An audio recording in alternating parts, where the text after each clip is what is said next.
believe that threesomes are A-okay and every man wants one anyway.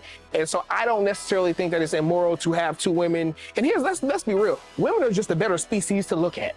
It just is what it is. Even if I were a woman, I would still be attracted to women, so I'm not going to judge them. And again, it is a part of their biology. If it is a normal occurrence, if I can line up all the women on earth and 80%, 90% of them can look at another woman and say, ooh, that bitch is attractive, then that's just human nature. It just is what it is. It does not make sense for me to judge or try to throw my morality on her being sexually attracted to another woman because that's just in her nature.